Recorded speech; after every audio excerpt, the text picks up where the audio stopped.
Tom, and welcome in this morning on a Monday edition here on the Morning Rush. I think a lot of people have been frustrated venting here on this program the performance of the basketball team Saturday afternoon. I think there's a lot of things that you can point to that have gone wrong these last couple of Southeastern Conference games. Is there something, in your opinion, that stands out in particular that they have to fix immediately in order to have a chance against Auburn? Oh, gosh.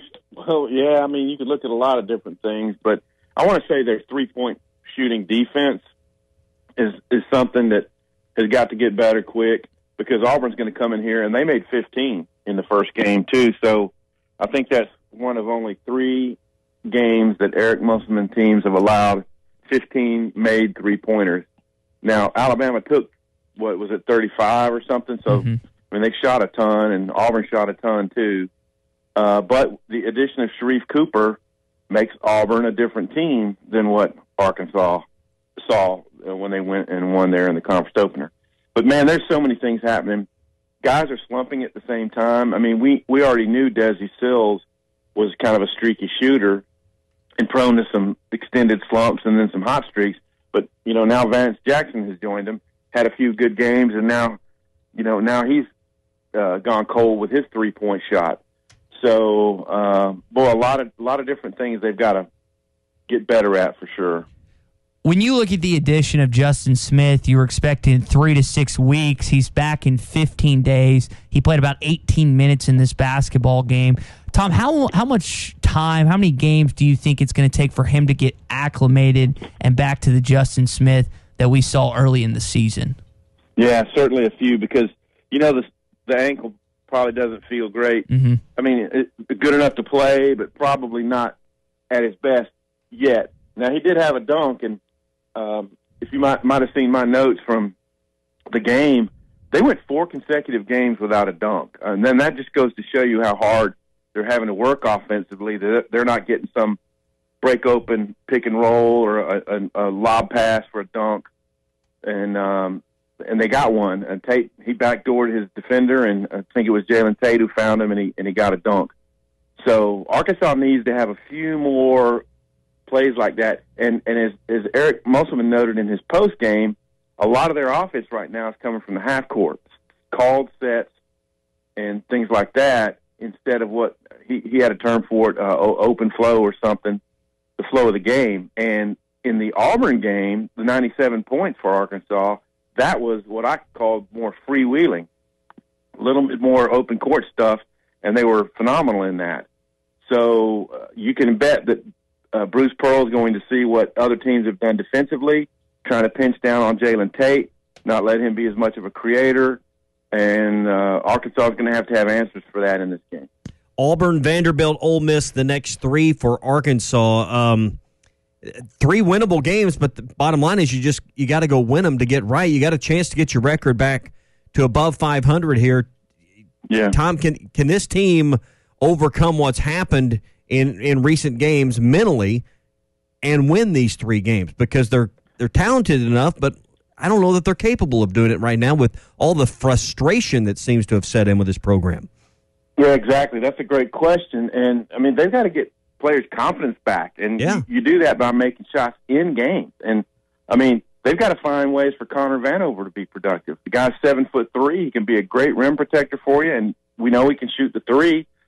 So I know that defensive matchups and lateral quickness has been an issue there for him. So maybe they can find a way to help him get going as well. But you're right. The Vandy game on the road now is going to be very dangerous, because depending on what they do in their midweek game, and I'm not sure who they play, they could still be winless in league play, even though they put up some great efforts. And Auburn, is going to be very eager to, get back at them for the conference opening loss. And then Ole Miss, I mean, here's the thing. Arkansas beat Georgia by 30 points, the same Georgia team that in their previous game really had a shot and could have and should have beaten LSU on the road. So you can point to your guys and say, look, we blew this team out. Georgia went and won at Ole Miss. So it's just how you show up on a game-to-game basis. And with hopefully Justin Smith improving and Note getting better, they can find a way to push the right buttons and have more effective performances. Let's go back and talk about the point guard position. 6 turnovers from Jalen Tate. That's clearly an issue. Coach Musselman excused a couple of those, but still you're at 4 or so turnovers in the ball game. Too many for your point guard position. What are the options? Do you put Desi Seals there? Do you try to improve with Tate? What do you do if you're Eric Musselman and this staff when you're evaluating the point guard position and who handles the ball? Yeah, that's a great question because everything flows from that. LSU, I thought, did a great job taking Arkansas out of some of the things they wanted to do with that 3-quarter pressing. That it took time off the clock, and it just didn't seem to me like Arkansas was in smooth offensive rhythm in that game, even though they did get some open looks. Note is the second guy, and clearly, because Eric Musselman points it out, his defensive play has got to get better. Because there are times, to me, it seems, when Arkansas is struggling to score, that his first step and beating his guy and getting to the rim has been a good option. So those 2 guys have played the point, and Devontae Davis has played the point some. I don't know how comfortable they would feel for Desi to do that. With him being in a slump, maybe it's not the thing to do, but maybe you just shake things up and give him a few series at the point to see what that does for your offense. But the thing is, Tate's got to they've got to be able to get Tate clearer drives to the basket so he can draw defenders and dish. Tom Murphy with us here on the Morning Rush. Tom, we got a text in from Roger. How would you grade this team's effort, energy, and enthusiasm lately in these last couple ball games?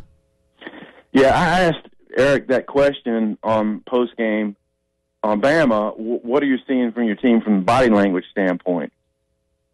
Because you want their heads to be in the game. You don't want to see guys turning their backs in the huddle and things like that. And I didn't see any of that.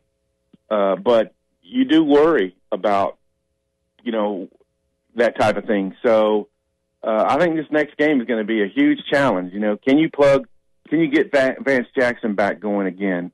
Can Justin Smith give you more minutes and the type of rebounding you need from him? Here's the thing. He's trying to play 8, 9, 10 guys, and so he'll have options. Can Jalen Williams give you more minutes and better minutes like he had done in the previous games? So I don't know. There is a lot of frustration. I went back and looked, though, at back-to-back losses of double figures, and under Mike Anderson, his last 4 years as a head coach, they had one set of games like that each of those 4 years. So it happens, and the last time it didn't happen was that team that finished second in the league. I believe it was the 14-15 team. So it happens, and it's how you respond to it that's going to be telling for the Razorbacks. Tom, let's switch it up, talk a little NFL, as we had some great divisional games yesterday. The matchups are set. Brady, Rodgers in Lambeau, and then Josh Allen and hopefully Patrick Mahomes in Arrowhead. How excited are you for the quarterback games that we get to watch this weekend? Yeah, that's all good stuff, and yeah, I really hope Patrick Mahomes can come back because now they're my de facto home team since my Falcons have been so pitiful. But, hey, look, shocker last night. The Saints turned the ball over 4 times. And the reporting is that will be Breeze's final game. It's doggone Tom Brady that just has a way in the postseason. And they didn't start very well, but they kept with their game plan, and they were able to run the ball. So the Bucs are going to be a force.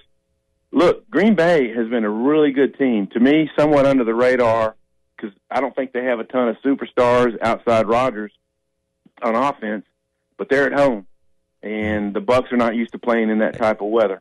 So I would favor them. And then, of course, the Chiefs-Bills. I'm happy that the Bills are playing well again, and they made some good moves with Sean McDermott, head coach. Josh Allen coming along as a quarterback. That's going to be fantastic. It's the older guys in the NFC and the younger guys in the AFC. In the game last night with Brady and Breeze, Brady comes away with a win, and there was a lot of turnovers in that ball game and interceptions. Mm-hmm. Brady had at least 2 and maybe a third. One that was a trap ball and ruled incomplete. Another one where Marshawn Lattimore should have picked the foot didn't get down. Brady was easily just a hair away from 2 more interceptions himself. He'll have to clean up his play this week, Tom, in order to give his team a chance. Yeah, he will. I mean, he's not the same Tom Brady as he has been for all those other playoff games and the miracle comeback against my Falcons a few years ago. But still, a heady dude and a great leader.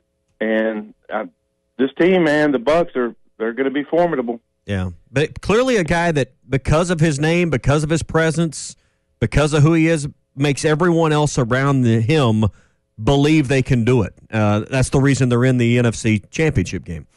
Absolutely, the leadership there. And look, their defense played a really good game against the Saints team that has a lot of weapons. Mm-hmm. So that, to me, that's the deal. The Bucs played really good defense, too. No Taysom Hill for the Saints yesterday. I wonder how much of a role he would have played. Tom, before we let you go, you brought up your Falcons several times.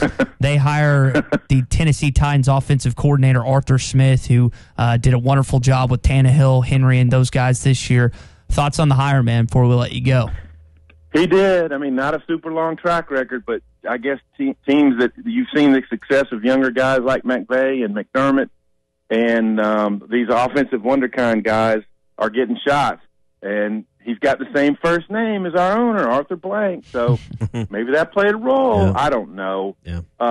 They've just got to somehow inspire what's a good collection of offensive talent to have a better season next year. And we got to be better defensively. But hey, that's a tough division. I don't think the Saints are really going to go anywhere. They'll find an answer for Breeze, and they have a good collection of talent. And the Bucs are really solid. And the Panthers are coming along. So the time will tell on Arthur Smith. Yeah. Hey, let me ask you this on the way out the door, and then we'll let you go. Auburn, Vanderbilt, Ole Miss, this 3-game stretch. Will this determine whether or not Arkansas is going to make the tournament, how you perform in these 3 games? Because if you don't do well here and you go 0 for 3, it seems like there's no way you're going to make the tournament. It seems like you got to go at least 2-1, maybe 3-0 to set yourself on the right course. What do you think about that take that maybe this 3-game stretch is going to determine which way the season goes and perhaps whether or not you can make the tournament in March? That's a strong take because think about it. If they lose some of these, then it's going to hurt your net. Right now, their net held on because those were tough road games. But if you lose one of these, then it starts dropping into that bubble range or perhaps even worse.